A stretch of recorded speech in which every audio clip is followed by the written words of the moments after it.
بسم الله الرحمن الرحيم. الحمد لله رب العالمين، والصلاة والسلام على سيد الأنبياء والمرسلين وعلى آله وصحبه أجمعين ومن تبعهم بإحسان إلى يوم الدين. أما بعد،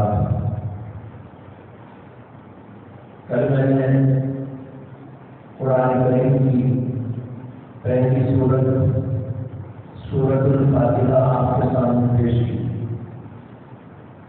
سورت الفاتحہ سے پہلے قرآن کریم شروع ہوتا ہے بسم اللہ الرحمن الرحیم کے الفاظ سے. بسم اللہ الرحمن الرحیم یہ سورت فاتحہ کا جز ہے کہ نہیں ہے، یہ ایک علماء کے درمیان کی بحث ہے. یہاں اس وقت میں اس سے کوئی تعارف نہیں کروں گا. یہ بتانا چاہتا ہوں کہ قرآن کریم کے شروع میں اللہ تبارک و تعالیٰ نے بسم اللہ الرحمن الرحیم رکھی ہے. بسم اللہ الرحمن الرحیم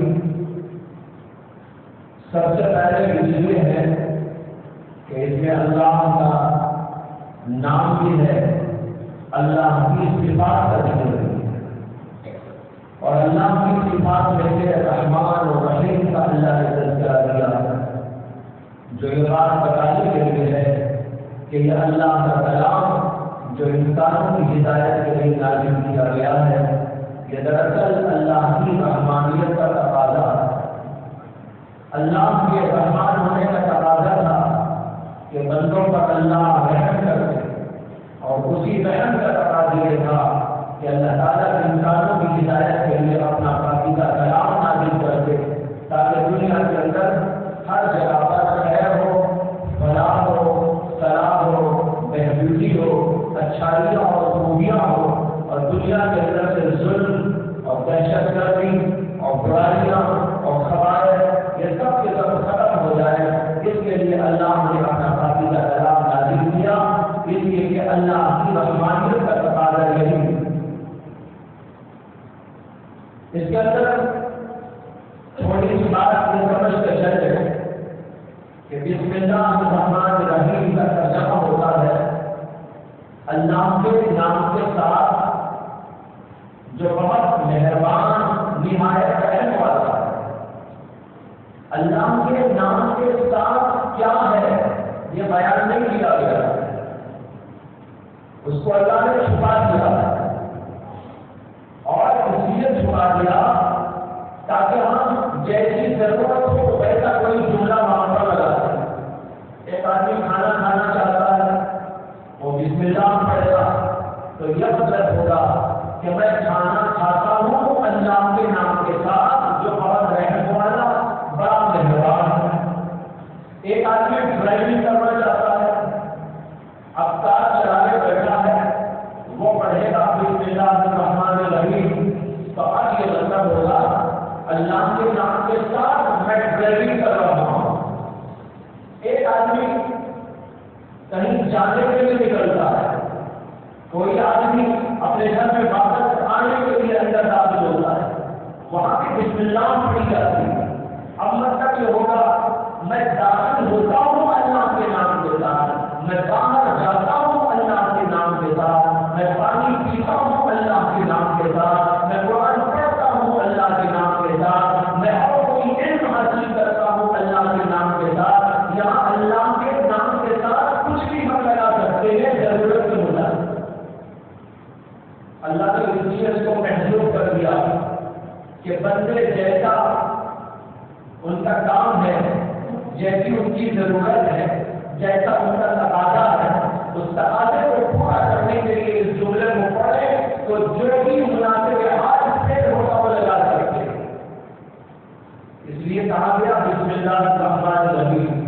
اللہ تو اللہ کا نام ہے، جیسے ہم سب کا بھی ایک نام ہوتا ہے، اس کو ہم لوگ کہتے ہیں خاص نام، پراپر نیم، خاص نام.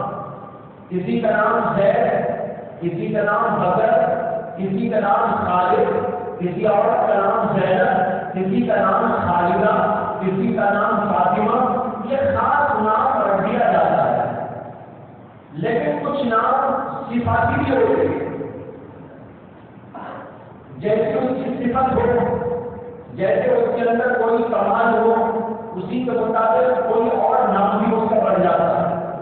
مثلا ہم نے کسی کے ساتھ نام لگایا ہوگا علامہ، محدث، فقیہ، فلاں صاحب۔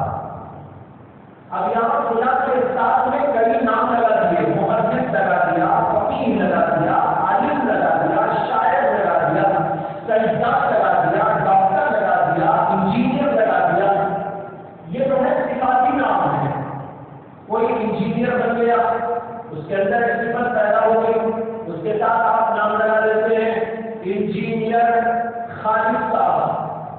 خالد تو اس کا پراپر نیم ہے، ذاتی نام ہے، انجینئر اس کا وصفی نام ہے۔ کسی کے ساتھ مولانا لگا دیتے ہیں، کسی کے نام کے ساتھ حافظ لگا دیتے ہیں، کسی کے نام کے ساتھ علامہ لگا دیتے ہیں، کسی کے نام کے ساتھ محدث لگا دیتے ہیں، اس لیے کہ ان کے اندر یہ صفات پیدا ہو گئی۔ یہ صفت جس کے اندر ہو اس کے مناسب کوئی لفظ اس کے لیے لگا دیا جاتا ہے۔ اللہ تبارک و تعالیٰ کا ایک تو پراپر نیم ہے، خاص نام ہے، اور وہ ہے اللہ۔ اس کے ساتھ اللہ کے بے شمار اوصاف ہیں، کمالات، انہی کے لحاظ سے اللہ کے بے شمار نام ہیں۔ 99 نام تو مشہور ہے، آپ نے پڑھا ہوگا۔ اللہ کے نبی علیہ السلام نے فرمایا کہ جس آدمی نے اللہ کے 99 ناموں کو یاد کیا، محفوظ کیا اور اس کے مطابق جو ہے کچھ کارنامے کیے، اس آدمی کے لیے جنت میں داخلہ ضروری ہے۔ یہ حدیث کے اندر آ رہا ہے۔ یہ اللہ کے جو نام ہیں، بہت سارے نام ہیں۔ اللہ کو رزاق کہتے ہیں، اللہ کو رحیم کہتے ہیں، اللہ کو غفار کہتے ہیں، اللہ کو ستار کہتے ہیں، اور اللہ کو جبار کہتے ہیں، اللہ کو قہار کہتے ہیں۔ اس طرح اللہ کے بہت سارے نام ہیں، اس لیے کہ اللہ کی صفات بے شمار۔ یہاں پر بسم اللہ میں اللہ کا ایک تو نام آ گیا اللہ، اور اللہ کی صفات میں سے دو چیزوں کا ذکر کیا، ایک رحمان اور ایک رحیم، اور ترجمہ ہو گیا اللہ کے نام کے ساتھ وہ اللہ جو بہت مہربان ہے، نہایت رحم والا ہے، اس سے بڑھ کر کوئی مہربان نہیں، اس سے بڑھ کر کوئی رحم کرنے والا نہیں۔ اللہ کا جو نام ہے، علماء لکھتے ہیں کہ تمام انبیاء کرام علیہ السلام اپنی شریعتوں میں اللہ کا یہی نام لے کر آئے، یعنی اللہ۔ حضرت آدم آئے، انہوں نے اللہ کا نام بتایا اللہ۔ اس کے بعد اور پیغمبر آئے، حضرت نوح آئے، حضرت ابراہیم آئے، حضرت اسماعیل آئے، حضرت اسحاق آئے، حضرت یعقوب آئے، حضرت یوسف آئے، اس کے بعد حضرت موسیٰ آئے، حضرت داؤد آئے، حضرت سلیمان آئے، اس کے بعد حضرت عیسیٰ علیہ السلام آئے۔ جتنے پیغمبر آئے، تمام پیغمبروں نے اللہ کا یہی نام بتایا تھا کہ اس کا نام ہے اللہ۔ لیکن عجیب بات یہ ہے کہ لوگوں نے جہاں پر اللہ کی کتابوں میں تحریف کر دی، توریت میں تحریف کر دی، انجیل میں تحریف کر دی، یہودیوں نے تحریف کی، عیسائیوں نے تحریف کی، اللہ کے کلام کو بدل دیا، اللہ کے کلام میں الٹا سیدھا بہت ساری چیزوں کو داخل کر دیا۔ آج توریت موجود نہیں، اصلی انجیل موجود نہیں، اصلی انبیاء کے صحیفے موجود نہیں ہیں، سب کے اندر لوگوں نے گڑبڑ کر دی اور اپنی طرف سے من مانی چیزوں کو ٹھوس دیا، یہاں تک کہ ناموں کو بھی بدل دیا، یہاں تک کہ اللہ کا نام بھی الٹ بدل دیا۔ بدلتے سب کچھ بدل جاتا ہے۔ اب کوئی آدمی اللہ کا نام ان کو بتاتا ہے تو عجیب لگتا ہے ان لوگوں کو کہ اللہ یہ کیا ہے۔ مسلمانوں کے لیے وہ سمجھتے ہیں کہ مسلمان یہ لفظ استعمال کرتے ہیں، حالانکہ آدم بھی یہی نام لے کر آئے تھے، حضرت ابراہیم بھی یہی نام لے کے آئے تھے، حضرت داؤد بھی یہی نام لے کے آئے تھے، حضرت موسیٰ اور عیسیٰ بھی یہی نام لے کے آئے تھے۔ سب پیغمبروں کی شریعت کے اندر اللہ کا یہی نام بتایا گیا تھا، اس لیے کہ اللہ کا نام ہی ایک ہے، تو ایک نہیں تو کوئی اور کیسے بتا سکتا ہے کہ اور نام۔ مثال کے طور پر ایک آدمی کا نام اس کے والد کا رکھا زید ہے، اس کا نام زید ہے، اب اس کے بدلنے کا سوال ہے۔ انگریزی میں بولو زید، کنڑ میں بولو زید، تمل میں بولو زید، اردو میں بولو زید، عربی میں بولو تو زید، فرانسی میں بولو تو زید، وہ نام بدلتا نہیں ہے، وہ تو یوں ہی رہتا ہے۔ لیکن ان لوگوں نے کیا کیا کہ اللہ کا نام بدل ڈالا۔ جیسے تورات اور انجیل کے اندر محمد عربی صلی اللہ علیہ وسلم کا نام موجود تھا، محمد یا احمد کا لفظ موجود تھا، لیکن انہوں نے اس کو بھی بدل ڈالا، اتنا بدل ڈالا کہ آج تورات اور انجیل کے اندر آپ اٹھا کے چھانے کو یہ لفظ موجود ہے، ترجمہ کر دیا، کچھ اور کر دیا، گڑبڑ کر دی۔ اسی طرح اللہ کا نام بھی انہوں نے بدل ڈالا، ورنہ تو اللہ کا ایک ہی نام ہے اور وہی تمام شریعتوں میں اللہ کی طرف سے بتایا گیا تھا۔ ہر پیغمبر نے لوگوں کو یہی بتایا، اللہ کے نام کا تم کو اقرار کرنا ہے، اللہ کے نام کا ذکر کرنا ہے، اللہ کے نام سے تمہیں جو ہے کچھ اپنی بات اللہ کے نام میں پیش کرنا ہے، جو کچھ بھی ہو اللہ کے نام کے ساتھ۔ تو یہی لفظ ہماری شریعت میں آیا، اسی لیے تمام پیغمبروں کی شریعت کو اگر کوئی تحفظ مل سکتا ہے تو وہ ہماری شریعت ہی سے مل سکتا ہے۔ تمام پیغمبروں کی تعلیمات ہماری شریعت میں موجود ہیں، تمام پیغمبروں کے اصول و ضوابط وہ ہماری شریعت میں موجود ہیں، تمام پیغمبروں نے جو کچھ لایا وہ بھی ہماری شریعت کے اندر ہے۔ یہاں تک کہ اللہ کا نام بھی اگر کسی کو چاہیے تو وہ قرآن میں ملے گا، دین میں ملے گا۔ دوسروں کو آپ سے اگر پوچھے تو وہ حیرت زدہ ہو کر آپ کو یہ ملے گی اور کہیں گے بھائی اللہ کیا ہے، اللہ کیا ہے، حالانکہ سب پیغمبروں نے یہی تعلیم دی۔ تو یہ اللہ کا نام اس کا خاص نام ہے، رحمان الرحیم اللہ کے بے وسیع نام ہے، اور رحمان اور رحیم کے معنی میں بے پناہ رحم کرنے والا۔ اور علماء نے ان دونوں کے اندر تھوڑا فرق بیان کیا۔ علماء نے کہا رحمان کہتے ہیں اس ذات کو جو عمومی رحمت کرتا ہے، ہر ایک کا رحمت، اپنوں پر بھی، غیروں پر بھی، ماننے والوں پر بھی، ناماننے والوں پر بھی، تمام کائنات پر بھی، سب سے ضرورت پر کسی کی کوئی تخصیص نہیں۔ چنانچہ اللہ تعالیٰ اتنے رحیم اور ایسے رحمان ہیں کہ وہ کافروں کو بھی کھانا دیتے، مومنوں کو بھی کھانا دیتے، ساری مخلوق کو اللہ تبارک و تعالیٰ نوازتے رہتے ہیں کہ اللہ کی رحمانیت کا تقاضا ہے۔ اور رحیم کہتے ہیں خاص رحمت کرنے والا، جیسے اللہ خصوصی رحمت بعض بندوں پہ کرتا ہے، جیسے مومنوں پر اللہ نے خصوصی رحمت کی اور ان کو ایمان عطا فرمایا، اللہ نے خصوصی رحمت اپنے اہل اللہ پر بھی تو ان کو ہدایت عطا فرمائی، اللہ نے اپنی خصوصی رحمت جو ہے پیغمبروں پر بھی تو ان کو نبوت عطا فرمائی، اللہ تبارک و تعالیٰ نے اپنی خصوصی رحمت بعض مخصوص بندوں پر بھی تو ان کو تقوی سے نواز دیا، کسی کو کوئی اور کمال عطا فرما دیا، کسی کو عالم بنا دیا، کسی کو فاضل بنا دیا اور کسی کو متقی اور عابد و زاہد بنا دیا۔ یہ اللہ کی خصوصی رحمتیں ہیں، اس کی وجہ سے اللہ خاص خاص بندوں کو یاد آتا ہے۔ تو یہ مانا ہوگا بسم اللہ الرحمن الرحیم کا کہ اللہ کے نام کے ساتھ جو بہت مہربان، ہر چیز کا رحم کرنے والا، اپنی عام رحمت کرنے والا اور رحیم یعنی خصوصی رحمت کرنے والا ہے، میں اس کے نام کے ساتھ اب جو کچھ کرنا ہے وہ کر رہا ہوں۔ مطلب اب ہم پڑھے تو یہ مطلب ہوگا کہ ہم یہ تفسیر بیان کر رہے ہیں یا یہ تفسیر سن رہے ہیں یا نماز پڑھ رہے ہیں یا دین کے لیے بیٹھے ہوئے ہیں یا اللہ کے نام کے ساتھ میں ہے۔ اگر اللہ کے نام کے ساتھ میں نہ ہو تو کوئی کام ہونے والا نہیں۔ کائنات میں جو بھی ہوتا ہے وہ اللہ ہی سے ہوتا ہے، اللہ ہی کی مشیت سے ہوتا ہے، اللہ کی ارادت سے ہوتا ہے، اللہ کی توفیق سے ہوتا ہے۔ اگر اللہ تعالیٰ توفیق نہ دے تو آدمی کچھ نہیں کر سکتا۔ لہٰذا اس کے اندر ہمیں اور آپ کو ایک عقیدہ بھی سکھایا گیا ہے کہ یہ عقیدہ رکھنا کہ اللہ کی توفیق کے بغیر دنیا میں کچھ نہیں ہو سکتا۔ تم آج عالم نہیں بن سکتے، تم حافظ نہیں بن سکتے، تم نماز نہیں پڑھ سکتے، کوئی دین و دنیا کا کام نہیں کر سکتے.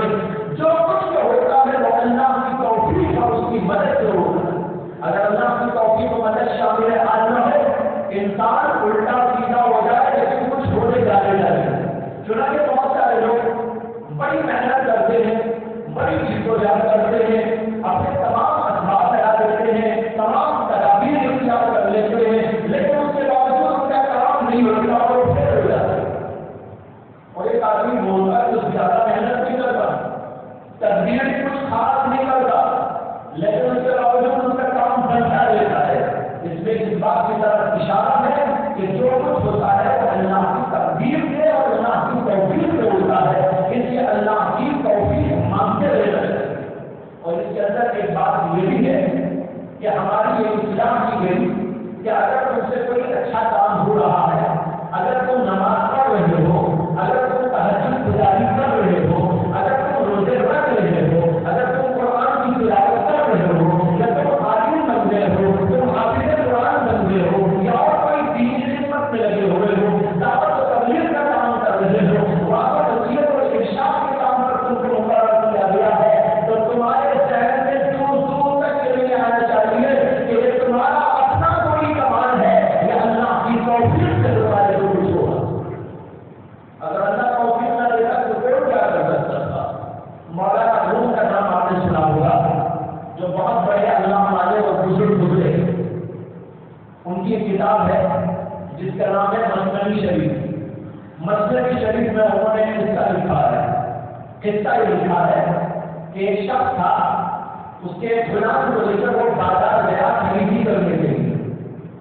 غلام اس ساتھ میں تھا، بازار میں مختلف دکانوں پہ جا کر خریدی ہوتی رہی. سامان خرید کر وہ غلام کو دیتا اور غلام بیگوں میں پیکٹوں میں ڈال کر اپنے ہاتھ میں اٹھا کے چل رہا تھا. چلتے چلتے راستے میں جگہ بازار میں اذان کی آواز لگی. اذان پر غلام کہنے لگا اپنے آقا سے کہ حضور اذان ہو گئی ہے، اجازت ہے تو میں نماز پڑھ کے آ جاؤں، سامنے ہی مسجد ہے. اس کے آقا نے کہا ٹھیک ہے.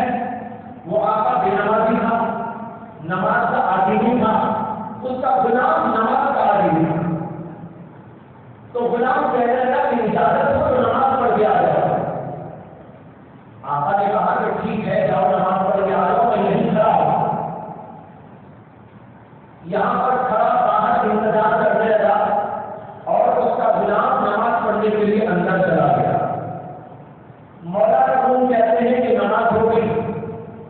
نماز پڑھتے ہی کچھ لوگ راہ فراز اختیار کرنے والے ہوتے ہیں، جلدی جلدی باہر نکل کے چلے گئے، جن کے لیے حدیث کے اندر یہ لفظ آیا ہے سرعان، جلدی مچا کے جانے والے لوگ. تو کچھ لوگ جلدی مچا کے باہر چلے جاتے ہیں، سلام بھی پورا نہیں پھرتے لیکن ٹانگ باہر ہو جاتی ہے.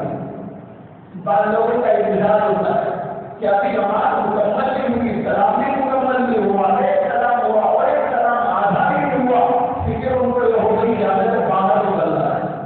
تو بارہ مولانا لوگ لکھتے ہیں کہ کچھ لوگ تھے جو فرض نماز ادا کر کے باہر چلے، لیکن وہ غلام ان لوگوں میں نہیں تھا. یہ آقا باہر کھڑے کھڑے دیکھنے لگا کہ یہ غلام بھی آ رہا ہے کہ نہیں آ رہا. دیکھا تو ان لوگوں میں وہ نہیں تھا. پھر اس کے انتظار کرنے لگا کہ شاید وہ سنتیں پڑھ کے آئے گا، نوافل پڑھ کے آئے گا. کچھ لوگ سنت پڑھ کے باہر نکل گئے لیکن وہ غلام نہیں آیا. نوافل پڑھ کے کچھ لوگ نکل گئے لیکن وہ غلام نہیں آیا. اب یہ انتظار میں ہے کہ سب نکل گئے، یہ کہاں چلا گیا؟ تو اندر گیا، باہر ہی نہیں آتا. اب باہر ہی کھڑے کھڑے ادھر سے ادھر دیکھنے لگا. ستونوں سے جھانک رہا ہے، باہر کھڑکیوں سے جھانک رہا ہے کہ ارے وہ کہاں چلا گیا. دیکھا تو ایک ستون کے پاس بڑے اطمینان سے کھڑے ہو کر نماز میں مشغول تھے. یہ ساری دنیا کو نماز پڑھ کے نکل گئی، اسے کیا ہو گیا کہ برابر نماز پڑھ رہا ہے. خیر کھڑے انتظار میں اس کو دیکھتا رہا. جب اس نے سلام پھیرا تو سلام پھیرتے ہی اس نے کہا ارے باہر کیوں نہیں آ رہا؟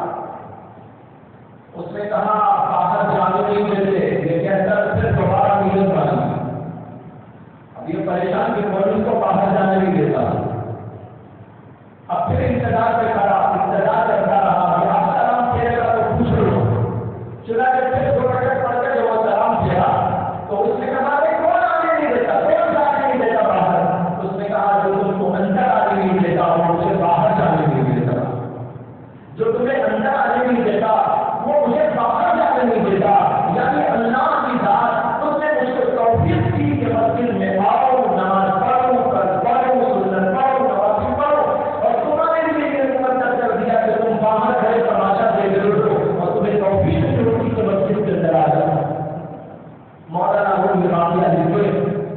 نتیجہ بتاتے ہیں کہ کسی نماز پڑھنے والے کو، کسی ذاکر کو، کسی تلاوت کرنے والے کو، کسی نیکی کرنے والے کو کبھی یہ گمان نہیں ہونا چاہیے کہ جو کر رہا ہوں میں کر رہا ہوں، بلکہ اس کا یہ خیال ہونا چاہیے کہ میں جو کچھ کر رہا ہوں اللہ کی توفیق سے کر رہا ہوں۔ اگر توفیق سے کرنے کا اس کے دل کے اندر خیال آئے گا، وہ کہے گا کہ جو کچھ میں کر رہا ہوں اس پر اللہ میں ذرا شکر ادا کرتا ہوں، وہ تکبر میں نہیں آئے گا، وہ اپنی بڑائی نہیں جتائے گا، وہ پسندی میں مبتلا نہیں ہو جائے گا، بلکہ وہ اللہ کا شکر گزار کرنا لگے گا اور کہے گا اللہ جو کچھ ہو رہا ہے وہ آپ کی توفیق سے ہو رہا ہے۔ کتنا بڑا سبب ہے بسم اللہ کے ان الفاظ کے اندر، اور یہ بسم اللہ کا لفظ بڑا بابرکت لفظ ہے۔ ایک تو عقیدہ ہے، دوسرے اس میں ہمارا جو کچھ ہوتا ہے وہ اللہ کی توفیق سے ہوتا ہے، اس کے اوپر یقین کرنے سے ہماری اصلاح ہوتی ہے، اور تیسرے اس جملے کے اندر برکتیں ہی برکتیں ہیں۔ جب آدمی کام کرنے کے لیے کچھ بھی کام ہو یہ جملہ استعمال کرتا ہے، اس کے کام ادھورے نہیں رہ جاتے، بلکہ اللہ اس کے کاموں کو پورا کرواتے ہیں اور اس کے اندر برکت عطا فرماتے ہیں۔ جیسے کہ حدیث میں آتا ہے کہ اللہ کے نبی علیہ السلام نے ارشاد فرمایا کل امر فی مال لم یبدأ بذکر اللہ فهو اخطأ۔ بات کے اندر یہ آیا اللہ کے نبی نے کہا کل امر فی مال لم یبدأ بذکر اللہ فهو اخطأ، جو بھی کام ہو اور وہ اللہ کے نام کے بغیر شروع کیا جائے، بسم اللہ کے بغیر شروع کیا جائے، وہ کام ادھورا رہ جاتا ہے، بے برکت رہ جاتا ہے۔ اور اگر اللہ کا نام لے کر کرے گا اللہ تعالیٰ اس کام کو پورا کر دے اور اس کام کے اندر برکتیں عطا فرمائے گا۔ چنانچہ آپ کر کے دیکھیں، کھانا کھا کر دیکھیں اور کچھ کر کے دیکھیں، بسم اللہ کے ساتھ میں آپ کریں تو ان کے اندر آپ کو برکتیں دکھائی دیں گی، اور اگر نہیں تو اس کے اندر بے برکتی ضرور ہوگی۔ حدیث میں آتا ہے کہ ایک صحابی اللہ کے نبی علیہ السلام کی خدمت میں آئے اور آپ نے ان کو کھانے کے لیے کہا تو وہ کھانا کھانے کے لیے بیٹھے، اللہ کے نبی علیہ السلام کے ساتھ وہ بھی کھا رہے تھے، اللہ کے نبی علیہ السلام بھی کھانا تناول کروا رہے تھے۔ کھانا کھاتے کھاتے اچانک اللہ کے نبی علیہ السلام ہنس پڑے، اچانک کبھی کا ہو گیا۔ صحابہ کرام سے پوچھا کہ یا رسول اللہ آپ کیوں ایسا ہنس پڑے؟ اللہ کے نبی صلی اللہ علیہ وسلم نے فرمایا کہ اس شخص نے جو کھانا شروع کیا تو یہ بسم اللہ بھول گیا، جب بسم اللہ بھول گیا شیطان اس کے ساتھ بیٹھ کر اس کی پیٹ میں سے کھانے لگا، اور اس کو یاد آیا کہ میں بسم اللہ بھول گیا تو اس کو بیچ میں یاد آ کر اس نے بسم اللہ پڑھی اور کہا بسم اللہ کی افضل ہو۔ جب اس نے یہ کہا تو شیطان نے جو کچھ اس کے ساتھ اس کی پیٹ میں دکھایا تھا وہ سب طرح باہر نکال دیا، لیکن کئی جگہ بھاگ گیا، اس کو دیکھ کر لوگوں نے دیا۔ اب دیکھیے اس سے معلوم ہوتا ہے کہ اگر ہم کھانا کھائے بسم اللہ کے بغیر اس میں شیطان ہمارا شریک ہو جاتا ہے۔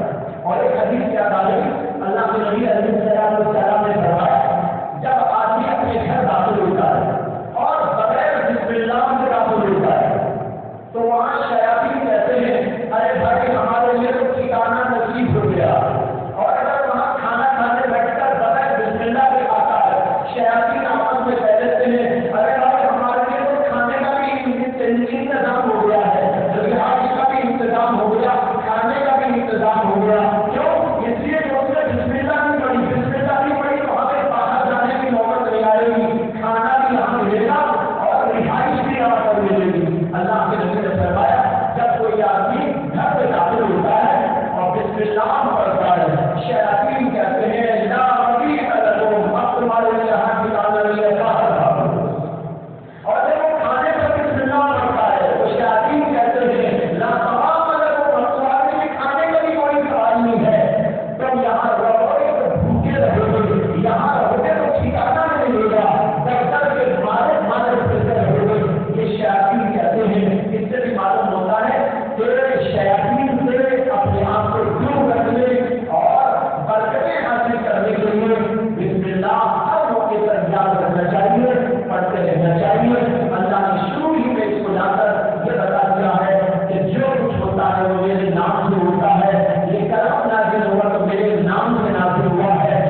ہے.